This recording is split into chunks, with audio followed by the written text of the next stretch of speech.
There are a bunch of costs that can be on a Disney cruise, but you don't have to spend any of them to have a great time. We're going to show you how to get the cheapest fare rate, plus how to not spend extra money on board. Having the absolute cheapest Disney cruise experience is a great goal to have, in my opinion. We've done it a few times, and there are a couple of ways to achieve this. So, for the cruise, you're going to want to go off-season. That's January, February, or September, because that's when tiny humans are in school. You're going to want to choose an inside stateroom, and if at all possible, you want to book your cruise as soon as booking dates open. If you don't really care which port you're going out of or where you're going, which ship you're going to be on, if you just want that Disney cruise experience, the best way is to go to their website. The first cruises that you are going to see are going to be the cheapest. Typically, the cheapest cruises are going to be the 3-night cruises. They will also typically be on the older ships, the Magic or the Wonder, and they will typically be going to the Bahamas or the Caribbean, which will also include Mexico. Sometimes you can find a one-way repositioning cruise that can be a pretty good cost as well. You want to look at booking your dates as soon as booking becomes available. Typically, this is going to be about 18 months or so before the sail date. New bookings will be released a few times throughout the year, and if you can put a deposit on the cruise as soon as those booking dates open and are available for you, that's typically going to be the best price you will find. Now, that being said, there's a couple of caveats. If you have chosen a cruise that is for some reason just not selling out, especially if it's in the off season, sometimes they will have special rates for that. And bonus, keep an eye out for that. If the rate for your stateroom goes down, contact Disney Cruise Line. Most of the time they will refund you the difference. You can also get a guaranteed stateroom a few months before sail date. So if you're looking for a last minute rate or you don't have as much time to plan, that can be a good way to go about getting a good rate. It's a guarantee rate, so they will choose the stateroom location for you. You also have to pay in full for those situations. There's a few different rules because they're closer to the sail date, but that's another way that you can find one of the cheapest rates for a cruise. So let's look at some actual specifics. Now, getting into the website, you're going to see that the Magic at Sea cruises from Australia and New Zealand are actually the cheapest right now. I am going to bypass those. I want to go to what has a little bit of a larger draw at the moment. There are just a lot more cruises coming out of the United States at the moment, so that's where I'm going to focus this video on. Plus, that's also where the islands are, and that also gives you a really great way to experience a cruise for the cheapest price possible. I'll get into that in a second. Now, as you can see here, they have an option January 29th through February 2nd, $1,500 for an inside stateroom. This is for 2 adults. This same cruise actually is the cheapest 4-night for a family of 4. With 2 adults and 2 tiny humans, it's approximately $2,500 for that inside stateroom. I started with those 4 nights for a reason. The absolute cheapest out of the US for 4 people is actually a 3-night Bahamian cruise from Fort Lauderdale, and it's going to San Juan. Even though this 3-night cruise is cheaper, it is literally $92 cheaper than the 4-night cruise. When you're talking that type of expenditure, I absolutely am going to spend the extra $100 and get another night for it. 3-night cruise is the cheapest. If you have questions about cruising, a 3-night is the way to go. That being said, even when you get the cheapest rate, this is a big expenditure. I definitely suggest looking at the 4 nights. Like in this instance, it's an extra $100 to take a 4-night. For us, we would take the 4 nights. So that's really going to be your first consideration. How many nights and which port? For the most part, you're going to have to fly to any of the ports anyway. If you happen to be in Florida, they're going to have some other options there as well. There is a spot on Disney Cruise Line's website. This is for special rates. They will typically have special rates for the military, for Florida residents. Sometimes they have special rates for Canada residents, and sometimes they will have a percentage off. These are going to be on cruises that haven't sold out yet. So that is a more last minute type of savings. You're not going to find deals for a Disney cruise. They just don't really have those too often. A couple of times over the last 2 decades, they have done a kids sail free promotion. This was most recently done for Disney Plus subscribers in the last couple of years, but it's not something you're going to see on a regular basis. So to get a quote-unquote deal on a Disney cruise, you kind of have to make the deal yourself just by really being savvy.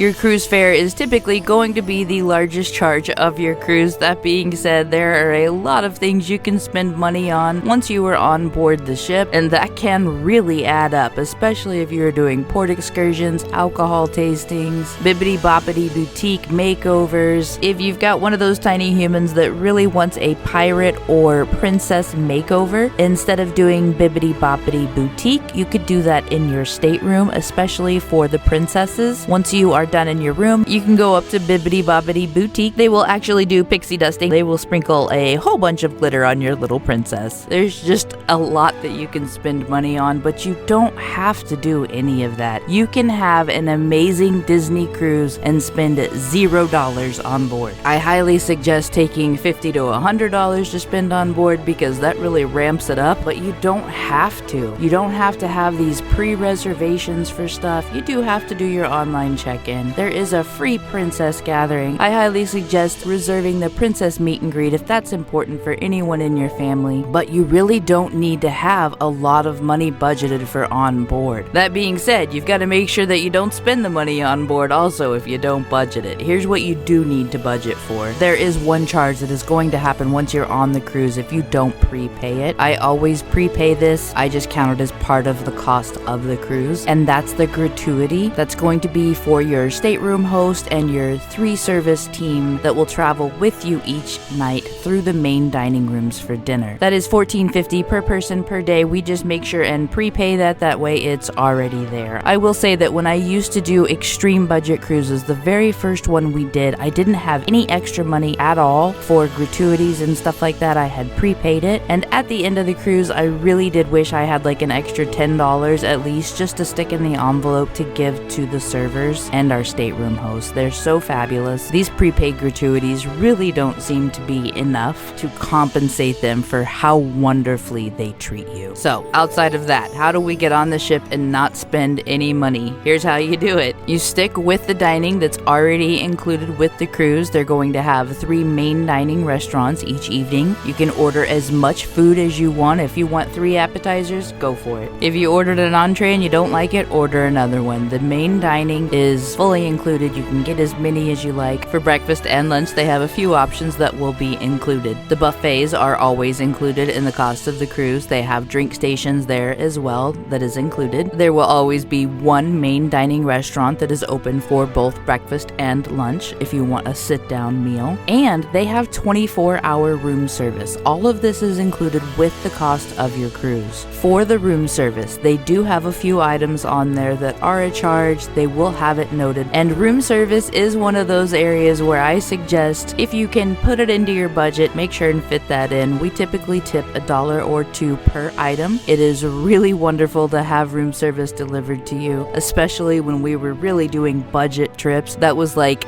the best, is just getting room service. Honestly, I still love getting room service. It doesn't matter if it's budget or not. I love a Caesar salad at the end of the day. I don't know why. Warm cookies and milk is nice as well. And pro tip, if you like Mickey bars, they do have those. They're not going to be on the menu, but you can ask for them. Some people like to make an ice cream sandwich with the cookies and the Mickey bar. Anyway, that's the one thing I do suggest trying to bring a little bit of money for if you can. It's just really nice to get room service. Especially in the morning, it's really nice. They can wake you up with some fruit, some coffee. I just love waking up with somebody bringing me coffee to the room. And if you don't want to get room service, they will have a drink station up on deck. You can go get coffee there. And all of those are included in the cost of the cruise. Some people do like to have a cocktail while they're on vacation. Here's another one where you can save money. They will have a drink of the day that's $5 or $6. If you absolutely don't want to spend any money on board, and if you are a wine or beer drinker, each adult 21 and over can carry on 6 bottles or cans of beer or 2 bottles of wine or Prosecco or champagne per person per port. So you just have to make sure that you carry it on. Whenever we would do a budget cruise, I would just bring a nice bottle of wine, a bottle of port, and enjoy those on the ship. If you do choose to bring on your own wine, make sure you do not take it to the restaurants because they will charge a corking fee. And if you're in the dining room, tea and coffee and sodas are included in the cost there as well.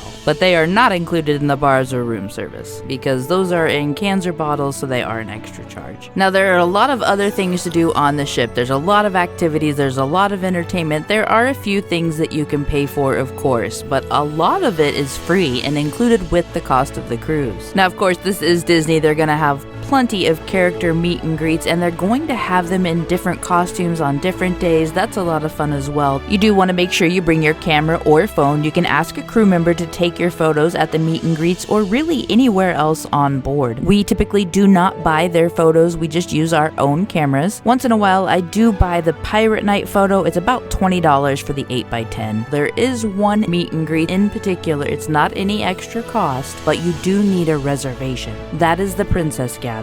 You'll be able to reserve that before your cruise. If you are not able to grab one of those reservations prior to your cruise, as soon as you get on board the ship, go to guest services. They'll probably be able to help you out. Sometimes while you're waiting in the port, if you go to the Navigator app, you can find a reservation then as well. Now, if you're doing one of those Bahamian or Caribbean cruises, you're also going to have a Pirate Night. This is another reason I really like to do the 4-night cruise. On a 3-night cruise, you'll still have Pirate Night, but you're not going to have that special pirate menu. Yes, you may hear that the pirate menu is not the favorite menu on board. You will have Pirate Night on the 3-night cruise. It just feels like more to me on a 4-night cruise. I guess because they do have the pirate menu at dinner. It just is a lot of fun. It's absolutely included in the cost of the cruise. There's going to be a show. A lot of times there's going to be fireworks. One thing with Pirate Night though, to keep it affordable and not have any onboard spending, you got to make sure and bring your kiddos' pirate costumes with you. They will have stuff available to buy on board, of course, and they will typically give you a free bandana on that day as well. But Pirate Night's a pretty big thing. You'll see full costumes, you'll see people in just a pirate shirt. It's however you want to do it, but it is another enhancement to the cruise that's a lot of fun. They're also going to have a couple of free souvenirs on board. They have an animation class. This is one of our favorite activities and souvenirs because once the class is over, you get to take the drawing home. Sometimes you can snag the artist drawing as well. They will have Disney Vacation Club seminars where sometimes you can get some onboard credit. The last time we went, they did $50 onboard credit just for attending. And they also have a port shopping desk where you can get free charms for each port date. Now these are just free little trinkets, nothing fancy, but they make a cute little charm bracelet. They've got adult only areas that are included. They've got youth clubs that are included for every age except the nursery. You do have to pay an additional fee for the nursery. But for all those tiny humans that are potty trained 3 and up, there are youth clubs included with the cost of the cruise, and they are fabulous. As a matter of fact, as an adult, I try to hit the open house just to check out what they've got in there. Their youth clubs are really cool. Outside of all of that, there are 3 areas where you're going to have potential for onboard charges. Port excursions, kiddos asking for stuff, for souvenirs, and souvenirs that you might like. Now, for the ports, we have 2 approaches. One is to just stay on the ship. Don't get off at all. Enjoy the ship. On port days, there's going to be a lot more access to all the amenities on the ship because obviously a lot of people are off in the ports. Or second, make sure you research the area first and then just enjoy the port by walking around and go back on the ship for lunch. Or our favorite way is to choose a cruise that has one of their island locations included. Castaway Cay and Lookout Cay both have beautiful beach areas. This is included with the cost of the cruise. The lunch there is included with the cost of the cruise, the drinks, the ice cream. Of course, there are plenty excursions that you can pay for, but you don't have to. You can just enjoy the island. We also like to enjoy the adult beach area, but all of those are included with the cost of the cruise. The extra costs on the islands are going to be the souvenirs, the drinks, and the excursions. So you can absolutely go have a quote-unquote free beach day, enjoy all of the regularly scheduled activities that they've got going on, the spaces, and the food, all included with the cost of the cruise. Now for souvenirs, we've got an approach here as well. Another thing I really enjoy for budget Disney trips is bringing some souvenirs with me, especially if I've got tiny humans with me because they're just not really gonna notice. You can go to the Disney outlet store, you can go to the Dollar Tree, sometimes they have some cute Disney stuff there. I would bring these with us and then just have them as a little surprise for my kiddo in the morning when they wake up, have it on the bed or in a little hanger on the door. They do have this thing called fish extenders and pixie dusting that they do. It's kind of a gift exchange that is signed up for in cruise groups. Sometimes we do that, sometimes we don't. Sometimes I make our own fish extender and just put gifts in there for him as we go throughout the cruise. One of our favorite souvenirs to get is an ornament. I do try to budget so that I can get one of those, especially with the date, maybe with the ship. I like to have those to walk down memory lane when I decorate my Christmas tree. Those are one of the most delightfully affordable options. That and a coffee mug, I often get that as well. And sometimes they even have clearance items. Another approach that I really love is to let the tiny humans earn their own souvenir money. Especially if you are booking in advance, you can have maybe an extra chore list, some allowance, whatever that looks like in your home. Let them add that up as they get closer to the cruise. You can get a Disney gift card